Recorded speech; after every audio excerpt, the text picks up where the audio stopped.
നമസ്കാരം. വിദേശങ്ങളിൽ ജോലി ചെയ്യുന്ന പത്തനംതിട്ടക്കാരായ എന്റെ പ്രിയപ്പെട്ട പ്രവാസി സഹോദരങ്ങളോട് എനിക്ക് കുറച്ച് കാര്യങ്ങൾ പറയാനുണ്ട്. ദയവായി നിങ്ങൾ ഈ വീഡിയോ പൂർണ്ണമായി കാണും. ഞാനിത് പറയാനുണ്ടായ കാരണം എന്ന് പറയുന്നത്, വരുന്ന ലോക്സഭാ തെരഞ്ഞെടുപ്പിൽ പത്തനംതിട്ട ലോക്സഭാ മണ്ഡലത്തിൽ ഒരു വലിയ ശതമാനം പ്രവാസി കുടുംബങ്ങളുടെ വോട്ടുകളുണ്ട്. നിങ്ങളുടെ നാട്ടിലുള്ള വീട്ടിൽ നിങ്ങളുടെ അച്ഛനോ അമ്മയോ സഹോദരിയോ ഭാര്യയോ ഒക്കെ മാത്രമായിരിക്കും ഉണ്ടായിരിക്കും. പക്ഷെ അവരാർക്ക് വോട്ട് ചെയ്യണമെന്ന് തീരുമാനിക്കുന്നത് വിദേശങ്ങളിൽ ഇരുന്നുകൊണ്ട് നിങ്ങൾ തന്നെയാണ്. അത് അറിയാവുന്നത് കൊണ്ടാണ് ഞാൻ ഈ വീഡിയോ ചെയ്യുന്നത്. നിങ്ങളൊരു കാര്യം മനസ്സിലാക്കേണ്ടത്, ഭാരതത്തിന്റെ മാത്രമല്ല നിങ്ങളുടെയും കൂടെ വിധി നിർണയിക്കുന്ന, നിങ്ങൾ പത്തനംതിട്ടക്കാരായ നിങ്ങളുടെ കൂടെ വിധി നിർണയിക്കുന്ന ഒരു തെരഞ്ഞെടുപ്പാണ് ഈ വരുന്ന ലോക്സഭാ തെരഞ്ഞെടുപ്പ്. ഇതിൽ നിങ്ങൾ ബുദ്ധിപൂർവം നിങ്ങളുടെ സമ്മതിദാനാവകാശം വിനിയോഗിച്ചില്ലെങ്കിൽ നിങ്ങൾ ഭാവിയിൽ ദുഃഖിക്കേണ്ടതായി വരും. വളരെയധികം വികസന സാധ്യതയുള്ള ഒരു മണ്ഡലമാണ് പത്തനംതിട്ട മണ്ഡലം. അവിടെ വരുന്ന 10 വർഷത്തിനുള്ളിൽ അധികം നീണ്ടുപോകില്ല. വാരണാസി പോലെ, കാശി പോലെ, അയോധ്യ പോലെ ശബരിമലയെ ബേസ് ചെയ്തുകൊണ്ട് വലിയൊരു വികസനം ഇവിടെ ഉണ്ടാവും. അതിന് കേരള സർക്കാരിന്റെ ആവശ്യമൊന്നുമില്ല, അത് കേന്ദ്ര സർക്കാർ തന്നെ തീർച്ചയായിട്ടും അത് ചെയ്യും. അപ്പൊ അത്തരത്തിലൊരു വികസനം ഉണ്ടായി നിങ്ങളുടെ പത്തനംതിട്ട എന്ന് പറയുന്ന സ്ഥലം വികസിക്കുമ്പോൾ നിങ്ങൾക്കത് വന്ന് നിങ്ങളുടെ വീട്ടിലിരുന്ന് കാണണമെന്നുണ്ടെങ്കിൽ നിങ്ങളുടെ വീട് അവിടെ ഉണ്ടാവും. ഇനി നിങ്ങളുടെ മാതാപിതാക്കളുടെ കല്ലറ ഒന്ന് സന്ദർശിക്കണമെങ്കിൽ അതവിടെ ഉണ്ടെങ്കിൽ നിങ്ങൾ ഹോട്ടലിൽ വന്ന് റൂം എടുക്കേണ്ടതായി വരും. അപ്പം അത്തരം ഒരു സാഹചര്യം ഉണ്ടാവാതിരിക്കാൻ ഇപ്രാവശ്യം നിങ്ങൾ ബുദ്ധിപൂർവ്വം നിങ്ങളുടെ വോട്ട് വിനിയോഗിക്കും. നിങ്ങൾ അറിഞ്ഞു കാണും, കഴിഞ്ഞ ഏതാനും മാസങ്ങൾക്ക് മുമ്പ് നമ്മുടെ കേരള ബഡ്ജറ്റ് പ്രഖ്യാപിച്ചപ്പോൾ അതിൽ അടഞ്ഞു കിടക്കുന്ന വീടുകൾക്ക് അധിക നികുതി ഏർപ്പാടാക്കാൻ ഒരു സർക്കാർ ഒരു തീരുമാനമെടുത്തു. ആ തീരുമാനത്തിന് പിന്നിലെ അപകടം ആദ്യം തിരിച്ചറിഞ്ഞത് ഞങ്ങൾ കാസ എന്ന് പറയുന്ന സംഘടനയാണ്.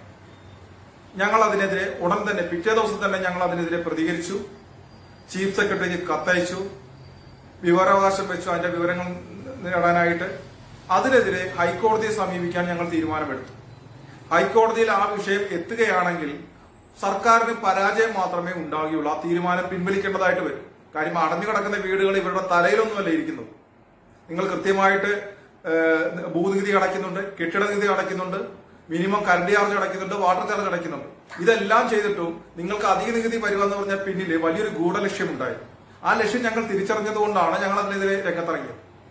അതോടുകൂടി ചില പ്രവാസി സംഘടനകൾ കൂടി എതിർപ്പ് പ്രകടിപ്പിച്ചതോടെ സർക്കാരിന് ആ തീരുമാനം പിൻവലിക്കേണ്ടതായി വന്നു. നിങ്ങൾ കരുതുന്നുണ്ടോ അത് ഇനി ഒരിക്കലും വേണ്ട എന്ന് തീരുമാനിച്ച് മാറ്റിവെച്ചതാണെന്ന്? ഒരിക്കലുമല്ല. ഈ ലോക്സഭാ ഇലക്ഷൻ കഴിയുന്നതോടുകൂടി സമാനമായ രീതിയിൽ അത് വീണ്ടും പൊടിതട്ടി എടുത്തുകൊണ്ട് വരും. അതിന്റെ പിന്നിലെ ലക്ഷ്യം ചെറുതല്ല. നിങ്ങളത് മനസ്സിലാക്കണം. നിങ്ങളുടെ ഏതൊക്കെ വീടുകൾ അടഞ്ഞു കിടക്കുന്നുണ്ടെന്നുള്ളതോ, ഏതൊക്കെ വീടുകളിൽ മാതാപിതാക്കൾ മാത്രമുണ്ടെന്നുള്ളതോ, മറ്റംഗങ്ങൾ എത്ര പേരുണ്ടെന്നുള്ളതോ, അത് എത്ര സെന്റ് സ്ഥലമുണ്ടെന്നുള്ളതോ, വേറെ എന്തൊക്കെ സാധനങ്ങൾ ഉണ്ടെന്നുള്ളതിന്റെയും കൃത്യമായ വിവരം സർക്കാരിന്റെ കയ്യിൽ മാത്രമല്ല മറ്റ് ചിലർ ആൾക്കാരുടെ കയ്യിലുമുണ്ട്. അവരതിനൊരു പ്ലാൻ തയ്യാറാക്കിയിട്ടുണ്ട്. അതുകൊണ്ട് തന്നെയാണ് പറയുന്നത്, നിങ്ങളെ സഹായിക്കുമെന്ന് ഉറപ്പുള്ള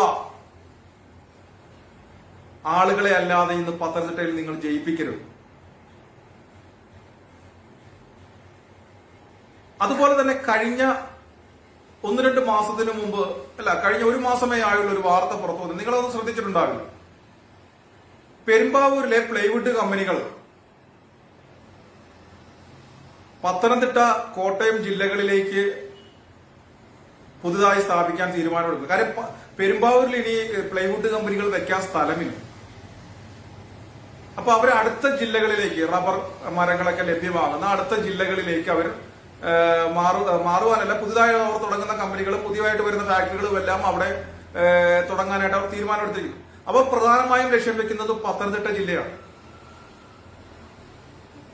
വ്യവസായ സ്ഥാപനങ്ങൾ വരുന്നത് വളരെ നല്ല കാര്യം തന്നെയാണ്. പലർക്കും ജോലി ലഭിക്കും, വളരെ വികസനങ്ങളൊക്കെ ഉണ്ടാവും. സംഭവം ശരി തന്നെയാണ്. പക്ഷെ അതിന്റെ പിന്നിൽ വലിയൊരു അപകടം എന്ന് പറയുന്നത് വേറെയുണ്ട്. നിങ്ങൾ വീട്ടിലേക്ക് വിളിക്കുമ്പോൾ ഫോൺ എടുക്കുന്നില്ല, അയൽപക്കത്തേക്ക് വിളിച്ചു, കാര്യം പറഞ്ഞു, അവർ വന്ന് നോക്കുമ്പോൾ നിങ്ങളുടെ മാതാപിതാക്കളുടെ കഴുത്തറുത്ത നിലയിലാണ് അവിടെ കിടക്കുന്നതെന്ന് നിങ്ങൾക്ക് വാർത്ത ലഭിക്കരുതെന്നുണ്ടെങ്കിൽ നിങ്ങൾ ചിന്തിക്കണം. കാരണം ഇന്ന് ഈ പറയുന്ന പ്ലൈവുഡ് ഫാക്ടറികളിൽ ജോലി ചെയ്യുന്നതിൽ 99.9% അല്ലെങ്കിൽ 100% പേരും അന്യസംസ്ഥാന തൊഴിലാളികളാണ്. ഇവിടെ ദിവസേന എറണാകുളത്ത് ഒരു ഉച്ചയ്ക്ക് 1 മണി വരെയുള്ള സമയങ്ങളിൽ ആലുവ മുതൽ എറണാകുളം സൗത്ത് റെയിൽവേ സ്റ്റേഷൻ വരെ നോക്കുകയാണെങ്കിൽ ആയിരക്കണക്കിന് അന്യസംസ്ഥാന തൊഴിലാളികളാണ് ചില ട്രെയിനുകളിൽ വന്നിറങ്ങുന്നത്. ഇതൊന്നും അന്യസംസ്ഥാന തൊഴിലാളികളൊന്നുമല്ല. അതിൽ നല്ലവരുണ്ട്, മറ്റു സംസ്ഥാനങ്ങളിൽ വന്നവരുണ്ട്. പക്ഷെ അതിൽ ബഹുഭൂരിപക്ഷവും ബംഗ്ലാദേശിൽ നിന്നും ബർമയിൽ നിന്നും അനധികൃതമായി രാജ്യത്ത് കുടിയേറിയ കുടിയേറ്റക്കാരാണ്. ഇവർക്കിപ്പോ ഏറ്റവും വലിയ ഒരു താവളം, കൂലി, താമസം, എല്ലാവിധ സ്വാതന്ത്ര്യം എല്ലാം ഉള്ളൊരു താവളമാണ് കേരളം. ആസാമിൽ NRC നടപ്പിലാക്കിയപ്പോൾ പോലും അവർ അവരുടെ നാട്ടിലേക്ക് തിരിച്ചു പോകാതെ അവർ കേരളത്തിലേക്കാണ് വന്നു. അപ്പൊ സർക്കാർ കണക്ക് പ്രകാരം 30 ലക്ഷവും, എന്നാൽ 50 ലക്ഷത്തിനടുത്ത് അവർ ഈ കേരളത്തിലുണ്ട്. ഇന്ന് പത്തനംതിട്ട പെരുമ്പാവൂരിലെ ഈ പെരുമ്പാവൂരിൽ ജനിച്ചു വളർന്ന ഒരു 50 വയസ്സായ ഒരു സ്ത്രീക്ക് പോലും, കൊച്ചു പെൺകുട്ടികളുടെ കാര്യം വിട്, 50 വയസ്സായ ഒരു സ്ത്രീക്ക് പോലും ഒരു രാത്രി ഒരു 7-8 മണിയായാൽ ഒറ്റയ്ക്ക് ഇറങ്ങി നടക്കാൻ പേടിയാണ്. എന്തെങ്കിലും സാധനം മേടിക്കാൻ ഒറ്റയ്ക്ക് പോകാൻ പേടിയാണ്. ഒരു ബസ് സ്റ്റോപ്പിൽ ഒറ്റയ്ക്ക് നിൽക്കാൻ പേടിയാണ്. രാത്രി ഒറ്റയ്ക്കൊന്ന് പുറത്തിറങ്ങുന്നെങ്കിൽ, പുറത്തുള്ള ടോയ്ലറ്റിലോ അല്ലെങ്കിൽ മറ്റെന്ത് കാര്യത്തിലോ കിണറിന്റെ അടുത്തേക്കോ എന്തിനെങ്കിലും രാത്രി ഒന്ന് പുറത്തിറങ്ങണമെങ്കിൽ പേടിയാണ്. കാര്യം നിങ്ങൾക്ക് മനസ്സിലായിട്ടുണ്ടോ? അപ്പം ആ ഒരു അവസ്ഥ ഈ പ്ലൈവുഡ് ഫാക്ടറികൾ പത്തനംതിട്ട ജില്ലയിലേക്ക് വരുമ്പോഴത്തേക്ക് ആ ഒരു അവസ്ഥ നിങ്ങളുടെ അവിടെയും സംജാതമാണ്. നിങ്ങളുടെ സ്വത്തുക്കൾ, നിങ്ങളുടെ വീടുകൾ ഇതെല്ലാം അന്യാദാനപ്പെടും.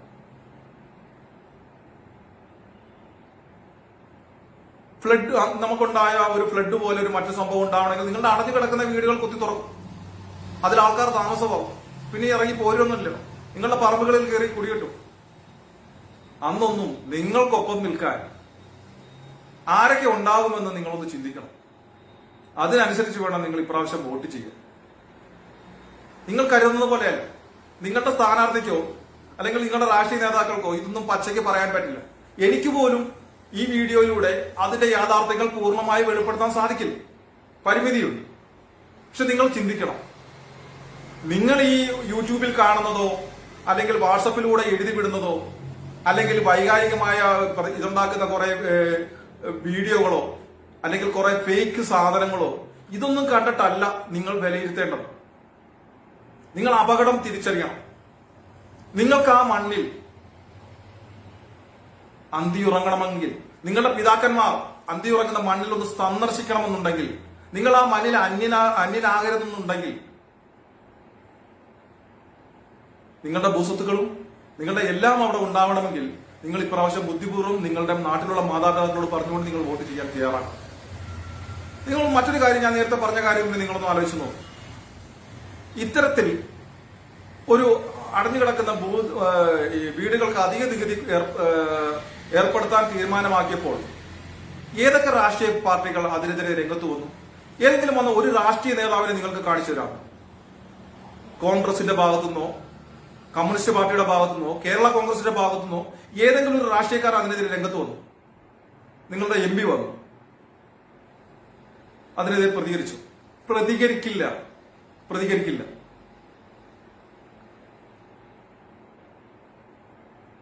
കാര്യം അവർക്ക് പ്രതികരിക്കാൻ പറ്റില്ല. നമ്മളിപ്പോൾ കണ്ടതാണ്, പൂഞ്ഞാറിൽ ഒരു വൈദികനെ അപായപ്പെടുത്താൻ ശ്രമിച്ച വിഷയത്തിൽ ഇവിടുത്തെ കോൺഗ്രസും കമ്മ്യൂണിസ്റ്റും കേരള കോൺഗ്രസും എന്ത് നിലപാടാണ് എടുത്തത് എന്ന് നമ്മൾ എല്ലാവരും കണ്ടതാണ്, അല്ലേ? നിങ്ങളുടെ MP എന്ത് നിലപാടായിരുന്നു എടുത്തത്? ലഷ്കർ ഇ തോയ്ബ പോലും പറഞ്ഞിട്ടില്ല പുൽവാമ ആക്രമണത്തിൽ പാകിസ്ഥാന് പങ്കില്ല എന്ന്. പറഞ്ഞ ഇന്ത്യയിലെ ഒരേ ഒരു രാഷ്ട്രീയ നേതാവ് നിങ്ങളുടെ MP ആന്റോ ആന്റണിയാണ്. കാര്യം അദ്ദേഹത്തിന് പറയാതിരിക്കാൻ നിവൃത്തിയില്ല. അദ്ദേഹത്തിന് ഇനി സ്ഥാനം കിട്ടണമെന്നുണ്ടെങ്കിൽ, ഇനിയും ഇതില് ഭരണത്തിന്റെ ഭാഗമായി കടിച്ചു തൂങ്ങി ഏതെങ്കിലും സ്ഥാനത്ത് എത്തണമെന്നുണ്ടെങ്കിൽ അവരെ പ്രീണിപ്പിച്ചാലേ മതിയാവും. ഈരാറ്റുപേട്ട ഇസ്ലാമിക ഭീകരവാദ കേന്ദ്രങ്ങൾ ഉണ്ടെന്നും അത്തരം പ്രവർത്തനങ്ങൾ അവിടെ നടക്കുന്നുണ്ടെന്നും അവിടുത്തെ റൂറൽ SP കൊടുത്ത റിപ്പോർട്ടിനെ തള്ളാനായിട്ട് മുന്നിട്ട് നിന്നത്, തള്ളണമെന്ന് പറഞ്ഞുകൊണ്ട് മുന്നിട്ടിറങ്ങിയത് നിങ്ങളുടെ MP അല്ലായിരുന്നു, ആന്റോ ആന്റണി അല്ലേ? നമ്മുടെ ജവാന്മാരെ കൊന്ന പുൽവാമ ആക്രമണത്തിൽ പോലും പാകിസ്ഥാന് പങ്കില്ലെന്ന് പറയുന്ന നിങ്ങളുടെ MP, നിങ്ങളുടെ പിതാവിന്റെ കൊലപാതകത്തിൽ അല്ലെങ്കിൽ അത്തരത്തിലൊരു അപകടം ഉണ്ടായാൽ, നിങ്ങളുടെ മാതാപിതാക്കൾക്കുണ്ടായാൽ അവർക്കൊപ്പം നിൽക്കുമെന്ന് നിങ്ങൾ കരുതുന്നുണ്ടോ? നിൽക്കില്ല. പിന്നെ തോമസ് ഐസക് നിൽക്കൂ. ആലപ്പുഴയിൽ പലതവണ MLA ആയിരുന്നു, കേരളത്തിന്റെ ധനമന്ത്രിയായിരുന്നു. വാഗ്ദാനങ്ങളല്ലാതെ ഒന്നും കൊടുക്കാൻ അദ്ദേഹത്തിന് സാധിച്ചിട്ടില്ല. ഒരു സാധാരണ MLA ഫണ്ടിൽ നിന്നുള്ള വികസനത്തിനപ്പുറം ഇയാൾ പറഞ്ഞതായ ഒരു കാര്യങ്ങളും ആലപ്പുഴയിൽ നടപ്പിലായില്ല. അതുകൊണ്ടാണ് അദ്ദേഹത്തെ ആലപ്പുഴയിൽ നിന്നും ഇത്തരം അകലെയുള്ള പത്തനംതിട്ടയിൽ കൊണ്ടുവന്നിരുന്നത്. ഇവിടെ നിന്നും എങ്ങാനും ജയിച്ചു പോയാൽ കേരളത്തിലെ ചില കമ്മ്യൂണിസ്റ്റ് പാർട്ടിയിലെ ചില ആൾക്കാർക്ക് ഒരു ശല്യം ഒഴിഞ്ഞു കിട്ടും. കേരള രാഷ്ട്രീയത്തിൽ നിന്നും അദ്ദേഹത്തെ മാറ്റി നിർത്താം 5 വർഷം. ആ 5 വർഷം കൊണ്ട് ഇവിടെ എല്ലാ കാര്യങ്ങളും റെഡിയാവേ. അല്ലെങ്കിൽ തോറ്റ സ്ഥാനാർത്ഥി എന്നുള്ള ഇതിൽ അദ്ദേഹത്തെ ഒഴിവാക്കി നിർത്തും. അപ്പൊ അതുമാത്രമാണ് കമ്മ്യൂണിസ്റ്റ് പാർട്ടി അദ്ദേഹത്തെ പത്തനംതിട്ടയിലെ സ്ഥാനാർത്ഥിയാക്കിയതിലൂടെ ലക്ഷ്യം വെച്ചിരിക്കുന്നത്. അതിന്റെ അപ്പുറത്തേക്ക് ഒന്നും തന്നെയില്ല. അല്ലാതെ അദ്ദേഹത്തിന് ഈ പറയുന്ന വികസനം ഒന്നും അവിടെ കൊണ്ടുവരാനൊന്നും സാധിക്കില്ല. അപ്പൊ അദ്ദേഹത്തിന്റെ പാർട്ടി ഇന്ന് മതമൗലികവാദികളെ എല്ലാ താക്കോൽ സ്ഥാനങ്ങളും കയറിപ്പറ്റി ആ പാർട്ടിയെ ഹൈജാക്കിക്കൊണ്ടിരിക്കുന്ന അവസ്ഥയിൽ ആ പാർട്ടിക്ക് ഞാൻ ഈ പറയുന്ന പ്രശ്നങ്ങൾ ഉണ്ടാവുമ്പോൾ നിങ്ങൾക്കൊപ്പം, നിങ്ങളുടെ മാതാപിതാക്കൾക്കൊപ്പോ നിങ്ങൾക്കൊപ്പോ നിൽക്കാൻ സാധിക്കും? പോട്ടെ, നിങ്ങൾ നാട്ടിൽ വന്ന് നിങ്ങളുടെ അതിർത്തി തർക്കമോ അല്ലെങ്കിൽ മറ്റേതെങ്കിലും വിഷയമോ, പോട്ടെ, നിങ്ങളുടെ ഒരു വാഹനം, നിങ്ങൾ ലീവിന് വരുന്ന അവസ്ഥയിൽ ഒരു വാഹനം നിങ്ങളെ കൊണ്ടുവന്ന് നിങ്ങൾ മറ്റൊരു വാഹനം തട്ടിയെന്നിരിക്കട്ടെ, ഒരു വിഷയമുണ്ടായാൽ നിങ്ങൾക്കൊപ്പം നിങ്ങൾ ഈ പറയുന്ന രാഷ്ട്രീയ പ്രസ്ഥാനം നിൽക്കില്ല. ഈ 2 രാഷ്ട്രീയ പ്രസ്ഥാനങ്ങൾ നിൽക്കില്ല. അത് 100% ഉറപ്പായ കാര്യം. പിന്നെ നിങ്ങൾ വികസനത്തിന്റെ കാര്യം എന്താണ്? നിങ്ങളുടെ ആന്റോ ആന്റണി എന്ന് പറയുന്ന MP നിങ്ങൾക്ക് വേണ്ടി ചെയ്തിരിക്കുന്ന വികസനം MLA ഫണ്ടിൽ നിന്നുള്ള വികസനമല്ല ചോദിക്കുന്നത്. MLA ഫണ്ട് എന്ന് പറയുന്നത്, MP ഫണ്ട് എന്ന് പറയുന്നത് അത് രാജ്യത്തെ എല്ലാ സംസ്ഥാനങ്ങളിലെയും എല്ലാ ലോക്സഭാ മണ്ഡലങ്ങളിലെയും MP മാർക്ക് കൊടുക്കുന്ന ഫണ്ടാണ്. അതുപോലും നിങ്ങളുടെ MP പൂർണ്ണമായിട്ട് വിനിയോഗിച്ചിട്ടില്ല. നമ്മുടെ MP മാരുടെ പ്രധാനപ്പെട്ട വികസനം എന്ന് പറയുന്നത് കാത്തിരിപ്പ് കേന്ദ്രം, പിന്നെ ഹൈമാസ് ലൈറ്റ്, പിന്നെ സ്കൂളുകളിൽ സ്മാർട്ട് ക്ലാസ് റൂം ഉണ്ടാക്കി കൊടുക്കുക. ഇതിന്റെ അപ്പുറത്തേക്ക് എന്ത് വികസനമാണ്? അതുപോലും MP ഫണ്ട് പൂർണ്ണമായിട്ട് വിനിയോഗിക്കാൻ അദ്ദേഹത്തിന് സാധിച്ചിട്ടില്ല. അദ്ദേഹം തന്നെ അദ്ദേഹത്തിന്റെ വികസനങ്ങളിലും അദ്ദേഹത്തിന്റെ പ്രവർത്തനങ്ങളിലും അദ്ദേഹത്തിന് പോലും ആത്മവിശ്വാസം ഇല്ലാതിരുന്നത് കൊണ്ടാണ് തന്റെ ലോക്സഭാ മണ്ഡലം മാറ്റി തരണം, ഇപ്രാവശ്യം തനിക്ക് മാറ്റി തരണം, ആ മണ്ഡലം വേണ്ടാന്ന് അദ്ദേഹം ഒരു തീരുമാനമെടുത്തത്. ആദ്യം തുടക്കത്തിൽ PC ജോർജാണ് അവിടെ സ്ഥാനാർത്ഥിയായി വരുന്നതെന്ന് പറഞ്ഞത് ആ ഒരു കാലഘട്ടത്തിൽ അദ്ദേഹം അങ്ങനെ ഒരു തീരുമാനമെടുത്തു. അപ്പം അവിടെയാണ് നിങ്ങൾ ചിന്തിക്കേണ്ടത്. അവിടെയാണ് കഴിവും വിദ്യാഭ്യാസവും ചുറുചുറുക്കും ആത്മാർത്ഥതയുമുള്ള ക്രിസ്ത്യാനിയായിട്ടുള്ള ഒരു യുവാവിനെ ഉയർത്തിക്കൊണ്ടുവരേണ്ടതിന്റെ ആവശ്യം അവിടെയാണ്. ആ യുവാവ് പ്രതിദാനം ചെയ്യുന്ന പാർട്ടിക്ക് മാത്രമേ ഞാൻ ഈ സൂചിപ്പിച്ച വിഷയങ്ങളിൽ നിങ്ങൾക്കൊപ്പം നിൽക്കാൻ സാധിക്കുകയുള്ളൂ.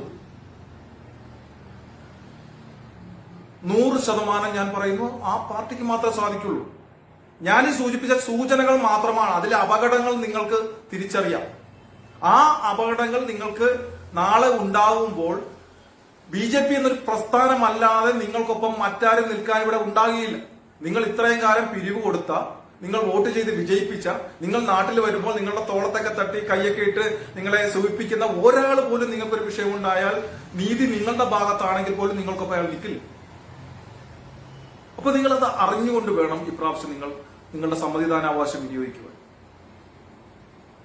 നിങ്ങൾ പത്തനംതിട്ട ജില്ലയിൽ നിന്നും ഒരു അനിൽ ആന്റണിയെ തെരഞ്ഞെടുത്തില്ലെങ്കിലും കേരളത്തിലെ 20 ലോക്സഭാ മണ്ഡലങ്ങളിൽ നിന്നും ഒരു BJP-കാരൻ പോലും MP ആയി ഡൽഹിയിലേക്ക് ചെന്നില്ലെങ്കിലും ഡൽഹി ഇപ്രാവശ്യവും നരേന്ദ്രമോദിജി നേതൃത്വം നൽകുന്ന NDA തന്നെ ഭരിക്കും.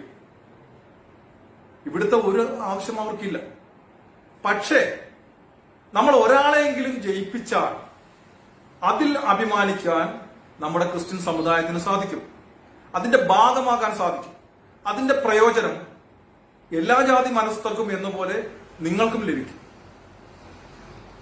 അല്ലാതെ 20 കോൺഗ്രസുകാരെയോ 20 കമ്മ്യൂണിസ്റ്റുകാരെയോ 10 കോൺഗ്രസും 10 കമ്മ്യൂണിസ്റ്റും വെച്ച് 20 പേരെ അവിടോട്ട് വിട്ടാലോ അവർ ഒന്നിച്ചിരുന്ന് പ്രതിപക്ഷത്തിരുന്ന് ഡെസ്കിലടിക്കാമെന്നല്ലാതെ ഒരു MP ഫണ്ടിന്റെ വിനിയോഗത്തിനപ്പുറമല്ലാതെ അവർക്കൊന്നും ചെയ്യാൻ നിങ്ങൾക്ക് സാധിക്കില്ല.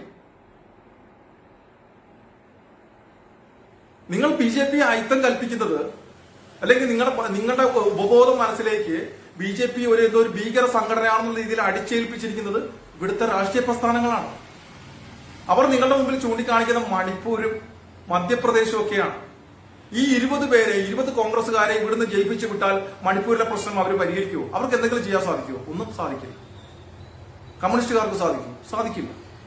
മണിപ്പൂരിന് ചുറ്റും കിടക്കുന്ന ക്രിസ്ത്യൻ മെജോറിറ്റി ആയിട്ടുള്ള സംസ്ഥാനങ്ങൾ BJP-യെ പിന്താങ്ങുമ്പോൾ 3500 കിലോമീറ്റർ അകലെ കിടക്കുന്ന നമ്മൾ എന്തിനാണ് ഇതിലിറങ്ങുന്നത്? നമ്മൾ നമ്മുടെ നിലനിൽപ്പ്, നമ്മൾ അനുഭവിച്ച ആ സ്വാതന്ത്ര്യം, ആ വിശ്വാസ സാംസ്കാരിക സാമുദായിക സ്വാതന്ത്ര്യം നമ്മുടെ വരും തലമുറയും നമ്മളും അനുഭവിക്കാൻ വേണ്ടി നമ്മുടെ നിലനിൽപ്പാണ് നമ്മളിവിടെ നോക്കേണ്ടത്. ബുദ്ധിപൂർവ്വം നമ്മൾ വിനിയോഗിക്കണം. അല്ലാതെ അവിടുന്ന് ഇവിടുന്ന് വരുന്ന കുറെ ഫേക്ക് ന്യൂസുകളും കുറെ യൂട്യൂബ് വീഡിയോകളും അത് കണ്ടിട്ടല്ല നമ്മൾ തീരുമാനം എടുക്കേണ്ടത്. ഇപ്പോൾ ഗോവ ഭരിക്കുന്നത് BJP മന്ത്രിസഭയാണ്. അവിടെ ബുദ്ധിയുള്ള, തലയ്ക്കകത്ത് വെളിച്ചം കയറിയ, ദീർഘദൃഷ്ടിയുള്ള, നല്ല കാഴ്ചപ്പാടുള്ള അവിടുത്തെ ബിഷപ്പ് എന്താണ് ചെയ്തത്? അദ്ദേഹത്തിന്റെ നേതൃത്വത്തിൽ 10ഓളം MLA-മാരെ, ക്രിസ്ത്യൻ MLA-മാരെ ജയിപ്പിച്ചെടുത്ത് BJP മന്ത്രിസഭയുടെ ഭാഗമാക്കി. അവിടെ ക്രിസ്ത്യാനികൾക്കും ബിഷപ്പിനും അവിടുത്തെ സഭയ്ക്കും ഭരണത്തിൽ നിയന്ത്രണമുണ്ട്. നമ്മുടെ വിഷയങ്ങൾ പരിഗണിക്കണമെന്നുണ്ടെങ്കിൽ നമ്മൾ അതിന്റെ ഭാഗമാകണം. നമ്മൾ പുറത്തു നിന്നുകൊണ്ട് നമ്മൾ എന്ത് ചെയ്യാനാണ്? എന്ത് ചെയ്യാൻ സാധിക്കും നിങ്ങൾക്ക്? കഴിഞ്ഞ തവണ 20 പേരെ ഇവിടുന്ന് ജയിപ്പിച്ചു വിട്ടിട്ട് 19+1 20 പേരെ ജയിപ്പിച്ചിട്ട് എന്ത് നേടി? നമുക്ക് എന്ത് പ്രശ്നം പരിഹരിക്കാൻ സാധിച്ചു? എന്തെങ്കിലും സാധിച്ചു? അപ്പൊ നമ്മൾ ആ ഭരണത്തിന്റെ ഭാഗമായി നിന്നുകൊണ്ട് അതിന്റെ ഉള്ളിൽ നിന്നുകൊണ്ടാണ് നമ്മൾക്കെതിരെ എന്തെങ്കിലും പ്രശ്നങ്ങൾ ഉണ്ടെങ്കിൽ അതിൽ പ്രതികരിക്കേണ്ടത്. ഇവിടെ നിങ്ങൾ മനസ്സിലാക്കാത്ത ഒരു കാര്യമുണ്ട്. നിങ്ങൾ അനിൽ ആന്റണിയെ പരിഹസിക്കുന്നവരില്ലേ? അൽഫോൺസ് കണ്ണന്താനത്തെ പരിഹസിച്ചവരില്ലേ? അയാളുടെ പാവപ്പെട്ട ഒരു ഭാര്യയെ കളിയാക്കി കൊന്നവർ നമ്മൾ ക്രിസ്ത്യാനികളല്ലേ? അദ്ദേഹം എന്തുകൊണ്ടാണ് പുറകോട്ട് പോയത്? നമ്മൾ ക്രിസ്ത്യാനികൾക്ക് അയാളെ വേണ്ട, അയാളുടെ ഭാര്യ വരെ നമ്മൾ കളിയാക്കി നശിപ്പിക്കുന്നു. നമുക്ക് വേണ്ടാത്തവരെ BJP-കാർക്ക് വേണമെന്ന് തോന്നുന്നു? ഇല്ല. അതുപോലെ തന്നെ നമ്മൾക്ക് ആദ്യം ചെയ്തു കഴിഞ്ഞിട്ട് നമ്മൾ അങ്ങോട്ട് ചെയ്യാമെന്ന് പറഞ്ഞേണ്ട കാര്യമുണ്ടോ? നമ്മൾ അവരോട് സഹകരിച്ചാൽ മാത്രമേ അവരും നമ്മളോട് സഹകരിക്കൂ. ഞാൻ പറഞ്ഞ ഗോവ തന്നെ ഉദാഹരണം അല്ലേ? നിങ്ങൾ മറ്റൊരു കാര്യം നിങ്ങൾ ഒന്ന് കാണണം. അബ്ദുള്ള കുട്ടി എന്ന് പറയുന്ന ഒരാൾ ലീഗിൽ നിന്നും CPM-ലെത്തി, അവിടെ നിന്നും BJP-യിലെത്തി. BJP-യിൽ പോയതിന് അൽഫോൺസ് കണ്ണന്താനത്തെ പോലെ, അനിൽ ആന്റണിയെ പോലെ അദ്ദേഹത്തെ പരിഹസിച്ച, അബ്ദുള്ള കുട്ടിയെ പരിഹസിച്ച ഏതെങ്കിലും ഒരു മുസ്ലിം സംഘടന നിങ്ങൾക്ക് കാണിച്ചു തരാമോ? ഏതെങ്കിലും ഒരു മുസ്ലിം മത പുരോഹിതനെ കാണിച്ചു തരാമോ? ദീപിക പോലെ ഏതെങ്കിലും ഒരു മുസ്ലിം പത്രം അബ്ദുള്ള കുട്ടിയെ വിമർശിച്ച് എഡിറ്റോറിയൽ എഴുതിയതായിട്ട് കാണിച്ചു തരാമോ നിങ്ങൾക്ക്? ഇല്ല. ഒരാൾ പോലും അബ്ദുള്ള കുട്ടിയെ വിമർശിക്കുന്നില്ല, അബ്ദുള്ള കുട്ടിയെ പരിഹസിക്കുന്നില്ല. അബ്ദുള്ള കുട്ടി സരിതയുടെ കേസിൽ ആരോപണ വിധേയനായി. ആരെങ്കിലും അദ്ദേഹത്തെ പരിഹസിച്ചോ?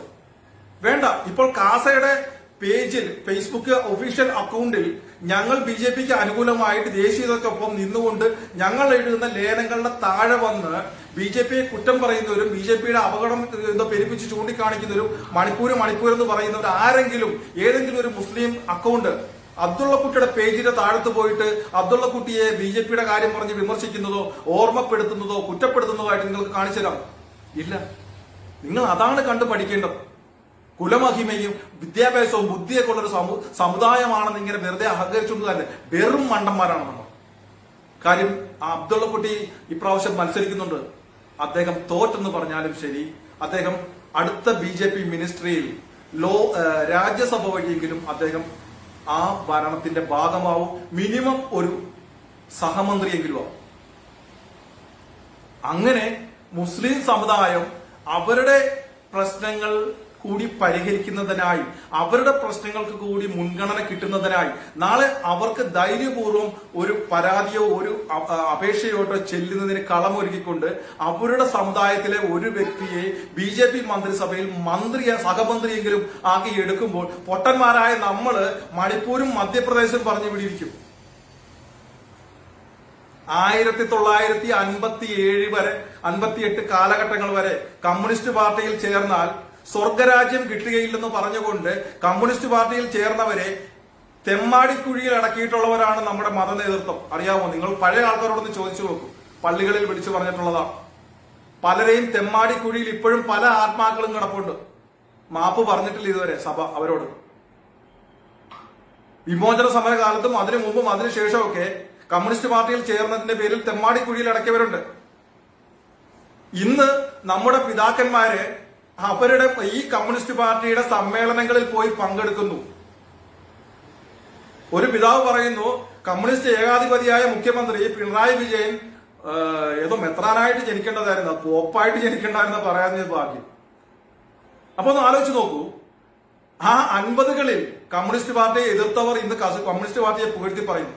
അതുപോലെ തന്നെയാണ് ഇന്ന് BJP ഇവർ തള്ളിപ്പറയുന്നതിന് പകരം ഇവര് ആ പ്രസ്ഥാനമായിട്ട് ഒന്നിച്ചു നിന്നുകൊണ്ട് ഗോവയിലെ ആ ബിഷപ്പിനെ പോലെ ബുദ്ധിപൂർവ്വം കാര്യങ്ങൾ ചെയ്യുന്നതിന് പകരം എന്ത് കണ്ടിട്ടാണെന്നറിയില്ല നമ്മുടെ ആളുകൾ ചെയ്യുന്നത്. അപ്പോൾ നിങ്ങൾ പത്തനംതിട്ടക്കാരെങ്കിലും നിങ്ങൾ ബുദ്ധിപൂർവ്വം നിങ്ങൾ ചിന്തിക്കണം. കാര്യം മറ്റൊരു ഉത്തരവാദിത്വം കൂടെ നമ്മളിലുണ്ട്. നമ്മുടെ സമുദായത്തിൽ നിന്നും ഒരു യുവാവിനെ ഉയർത്തിയെടുക്കേണ്ട കടമ നമ്മൾക്കുണ്ട്. ശരിക്കും അനിൽ ആന്റണി എന്ന് പറയുന്നത് ഒരു കുപ്പയിൽ കിടന്നൊരു മാണിക്യമാണ്. അയാൾക്ക് കഴിവുണ്ട്, ബുദ്ധിയുണ്ട്, വിദ്യാഭ്യാസമുണ്ട്, ദീർഘവീക്ഷണമുണ്ട്, പല കാര്യങ്ങളിൽ സ്വന്തമായ കാഴ്ചപ്പാടുണ്ട്. അദ്ദേഹത്തെ ഉപയോഗപ്പെടുത്താൻ കോൺഗ്രസ് എന്ന് പറയുന്ന പ്രസ്ഥാനത്തിന് സാധിച്ചിട്ടില്ല. അദ്ദേഹത്തിന് ഏതോ ഒരു IT-യുടെ ചുമതല കൊടുത്തു, എന്തൊരു പ്രചാരണത്തിന് ചുമതല കൊടുത്തു. ഈ പാർട്ടി അടിക്കടി തോൽവിയിൽ നിന്ന് തോൽവിയിലേക്ക് പൂത്തിക്കൊണ്ടിരിക്കുമ്പോൾ പാവം അനിൽ ആന്റണിക്ക് IT-യുടെ തലപ്പത്തിരുന്നിട്ട് എന്ത് ചെയ്യണം? അയാൾക്ക് ഒറ്റയ്ക്ക് എന്തെങ്കിലും ചെയ്യാൻ പറ്റും? ഇവര് കാണിക്കുന്ന അഴിമതി, ഇവരുടെ കയ്യിലിരിപ്പ് കൊണ്ട് എല്ലാ സംസ്ഥാനങ്ങളിലും തോറ്റ് താഴത്തേക്ക് പോകുമ്പോൾ അയാൾക്ക് എന്ത് ചെയ്യാനാണ്? അയാൾ എവിടെയെങ്കിലും ഉപയോഗപ്പെടുത്തിയിട്ടുണ്ടോ? എവിടെയെങ്കിലും സംസാരിച്ചിട്ടുണ്ടോ? സംസാരിക്കാൻ അവസരം കൊടുത്തിട്ടുണ്ടോ?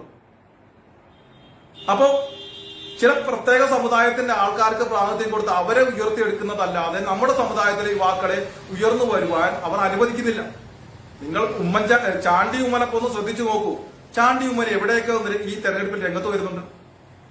ഏതാനും സ്ഥലങ്ങളിലൊക്കെ കൊണ്ടുപോയി എന്തെങ്കിലുമൊക്കെ കാണിക്കുന്നതല്ലാതെ അയാളെ ഉയർന്നു വരാൻ അനുവദിക്കുന്നുണ്ടെന്ന് നിങ്ങൾക്ക് തോന്നുന്നുണ്ടോ? ഈ കോൺഗ്രസിൽ നിന്നാൽ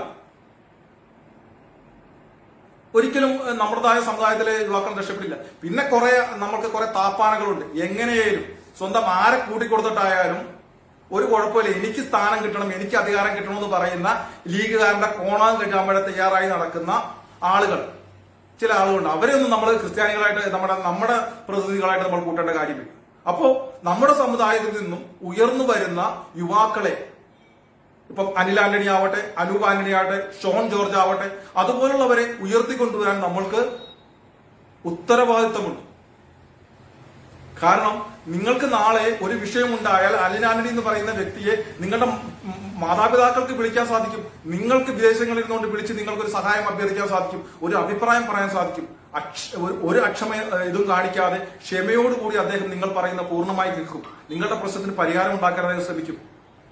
യുവാവാണ്, ഇനിയും വളരെ വർഷങ്ങൾ അദ്ദേഹത്തിന് ഭാവിയുണ്ട്. അപ്പൊ അതുകൊണ്ട് തന്നെ ഞാൻ പറഞ്ഞ കാര്യങ്ങളെല്ലാം ഉൾക്കൊണ്ടുകൊണ്ട് തന്നെ നിങ്ങൾ മറ്റൊന്നിനും നിങ്ങൾ പ്രാധാന്യം കൊടുത്തില്ലെങ്കിലും നിങ്ങളുടെ കുടുംബങ്ങളുടെ സുരക്ഷിതത്വം, നിങ്ങളുടെ ഭൂസ്വത്തുക്കളുടെ സുരക്ഷിതത്വം, നാളെ നിങ്ങളുടെ സുരക്ഷിതത്വം, ഇതെല്ലാം കണക്കിലെടുത്തുകൊണ്ട് അനിൽ ആന്റണി എന്ന് പറയുന്ന ആ യുവാവിനെ നിങ്ങൾ വിജയിപ്പിക്കാൻ നിങ്ങൾ ശ്രമിക്കണം. അദ്ദേഹം വിജയിച്ച് മോദി മന്ത്രിസഭയിൽ എത്തിയാൽ അദ്ദേഹം ഒരു സഹമന്ത്രിയാണ്, അല്ലെങ്കിൽ മന്ത്രിയാണ്. കാര്യം യുവാക്കൾക്ക് കഴിവും അവരുടെ ഇതും അനുസരിച്ച് അർഹമായ പ്രാതിനിധ്യം മോദിജി കൊടുക്കുമെന്നുള്ളത് 100%. അതുകൊണ്ട് തന്നെ നിങ്ങൾക്കൊരു MP അല്ല ലഭിക്കുന്നത്, പ്രതിപക്ഷത്തിരിക്കുന്ന ഒരു MP അല്ല ലഭിക്കുന്നത്, അല്ലെങ്കിൽ ഭരണപക്ഷത്തുള്ള MP ഫണ്ട് മാത്രം വിനിയോഗിക്കാൻ സാധിക്കുന്ന, അല്ലെങ്കിൽ കുറച്ചുകൂടെ പ്രശ്നങ്ങൾ കൊണ്ടുവരാൻ സാധിക്കുന്ന ഒരു സാധാരണ MP അല്ല നിങ്ങൾ പത്തനംതിട്ടയിൽ നിന്നും അനിൽ ആന്റണി വിജയിക്കാൻ നിങ്ങൾക്ക് ലഭിക്കുന്നത് ഒരു മന്ത്രിയാണ്. മാറ്റവുമല്ല, നിങ്ങളുടെ സമുദായത്തിന്റെ ഒരു നേതാവിനെയാണ് നിങ്ങൾ ഉയർത്തിക്കൊണ്ടുവരുന്നത്. അതിന് നമ്മൾക്ക് കടമയുണ്ട്. രാഷ്ട്രീയ പ്രസ്ഥാനങ്ങൾ ഏതും ആയിക്കൊള്ളട്ടെ, എവിടെയായാലും നമ്മളുടെ, ഞാൻ പറയുന്ന പോലെ അബ്ദുള്ള കുട്ടിയുടെ കാര്യത്തിൽ മുസ്ലിം സമുദായം എടുക്കുന്ന, ബുദ്ധിപൂർവ്വം എടുക്കുന്ന ആ നിലപാടുകൾ നാം കണ്ടുപിടിക്കണം. ഇപ്പൊ തന്നെ നിങ്ങൾ നോക്കിക്കോളൂ, ഇലക്ഷൻ പ്രഖ്യാപിച്ചതിന് ശേഷം CA വിഷയം, ഏകീകൃത സിവിൽ കോഡ് വിഷയം, പാലസ്തീൻ വിഷയം, ഈ ഹിജാബ് വിഷയം, ഏതൊക്കെ വിഷയങ്ങളിൽ ഒച്ചയും ബഹളവും പ്രശ്നങ്ങളും പ്രകടനങ്ങളും ഒക്കെ ഉണ്ടാക്കിക്കൊണ്ടിരുന്ന ആളുകൾ ഇലക്ഷൻ അടുത്തതോടുകൂടി, ഇലക്ഷൻ പ്രഖ്യാപനം നടന്നതോടുകൂടി സൈലന്റ് ആണ്. ഏതെങ്കിലും ഒരു മതപുരോഹിതനോ ഏതെങ്കിലും ഒരു ഇസ്ലാമിക സംഘടനയോ മോദിജിയോ NDA ഗവൺമെന്റിനെ വിമർശിച്ചതായോ ഏതെങ്കിലും പ്രശ്നം ഉണ്ടാക്കിയാലോ അറിയാമോ? ഇല്ല. അവർ തന്ത്രപരമായ മൗനമാണ് അവർ പാലിക്കുന്നത്. അവർക്ക് മനസ്സിലായി മോദിജി തന്നെ വീണ്ടും അധികാരത്തിൽ വരും. അപ്പോൾ ഉടക്കി നിൽക്കുന്നതും നല്ലത് യോജിച്ചു പോകുന്നതാണ്. RSSും ജമാഅത്ത് ഇസ്ലാമിയും തമ്മിൽ ചർച്ചകൾ നടത്തിയിരിക്കുന്നു. പക്ഷെ ആളുകൾ ഇപ്പോഴും ഏതോ ഒരു ലോകത്താണ്. അഴിമതിയിൽ മുങ്ങി നിന്ന കുറച്ച് ആളുകൾ ഉള്ളത് കൊണ്ട് കർണാടകയിലെ ആൾക്കാർ ഒരു ചേഞ്ച് ഇതിനു വേണ്ടിയിട്ട് കോൺഗ്രസിനെ അധികാരത്തിലേക്ക്, അപ്പോൾ അത് കണ്ടുകൊണ്ട് ഇനി അങ്ങോട്ട് കേന്ദ്രത്തിലും വരുമെന്നും കരുതിക്കൊണ്ട് ഒരു മനസാക്ഷി വോട്ടിന് പോലും ആഹ്വാനം ചെയ്യാതെ, അല്ലെങ്കിൽ ബുദ്ധിപൂർവമായ തന്ത്രപരമായ നിശബ്ദത പോലും പാലിക്കാതെ ഓപ്പണായി നമ്മുടെ ആളുകൾ, നമ്മുടെ വർഗം അവർ നിലപാടെടുക്കുകയാണ്. എന്ത് കണ്ടിട്ടാണെന്നറിയില്ല. ഇവിടുന്ന് ആര് ജയിച്ചു പോയാലും അതിന്റെ ഒരു അവകാശവാദം ഇവർക്ക് നാളെ ഉന്നയിക്കാൻ പറ്റില്ല എന്നുള്ളത് ഇവർ മനസ്സിലാക്കുന്നില്ല. അവിടെ ബുദ്ധിയാണ് ഇത് കാണിക്കേണ്ടത്. ആർക്കു വേണ്ടിയാണ്, ആരുടെ നിർദ്ദേശപ്രകാരമാണ് ഇത് ചെയ്യുന്നത് നമുക്കറിയുന്നില്ല. പക്ഷെ എന്തു തന്നെയായാലും പത്തനംതിട്ടയിലെ നിങ്ങൾ വളരെ ബുദ്ധിപൂർവ്വം തന്നെ നിങ്ങൾ ചിന്തിച്ചുകൊണ്ട്, ഞാൻ പറയുന്നത് 1-2 തവണ കൂടെ നിങ്ങളൊന്ന് ആലോചിക്കുക, ഞാൻ പറയുന്ന കാര്യങ്ങൾ ശരിയാണോ എന്ന്. എനിക്ക് പരിമിതി ഉള്ളത് കൊണ്ടാണ് ചില സൂചനകൾ മാത്രം തന്നത്. എനിക്ക് അതിനേക്കാളും കൂടുതൽ കാര്യങ്ങൾ വളരെ വ്യക്തമായിട്ട് അറിയാം. ക്രിസ്ത്യൻ സമുദായത്തിൽ പ്രവർത്തിക്കുന്ന ഒരു അൽമായരുടെ സംഘടന എന്ന നിലയിൽ ഞങ്ങൾക്ക് വളരെയധികം കാര്യങ്ങൾ ഞങ്ങൾക്കറിയാം. പക്ഷെ അതൊന്നും ഒരു പബ്ലിക്കായിട്ട് അങ്ങനെ വിളിച്ചു പറയാൻ സാധിക്കില്ല. അപ്പൊ അതിന്റെ പിന്നിലുള്ള പല അപകടങ്ങളെയും കുറിച്ച് അറിയാവുന്നതാണ് ചില സൂചനകൾ മാത്രമാണ് ഞാൻ നിങ്ങൾക്ക് നൽകിയത്. അതുകൊണ്ട് തന്നെ എനിക്ക് അവസാനമായി നിങ്ങളോട് പറയാനുള്ളത്, നമ്മളിൽ ഒരുവനായ അനിൽ ആന്റണിയെ വിജയിപ്പിക്കുക എന്നുള്ളത്. ഇല്ല എങ്കിൽ നിങ്ങൾ നാളെ ദുഃഖിക്കേണ്ടതായി വരും. നന്ദി, നമസ്കാരം.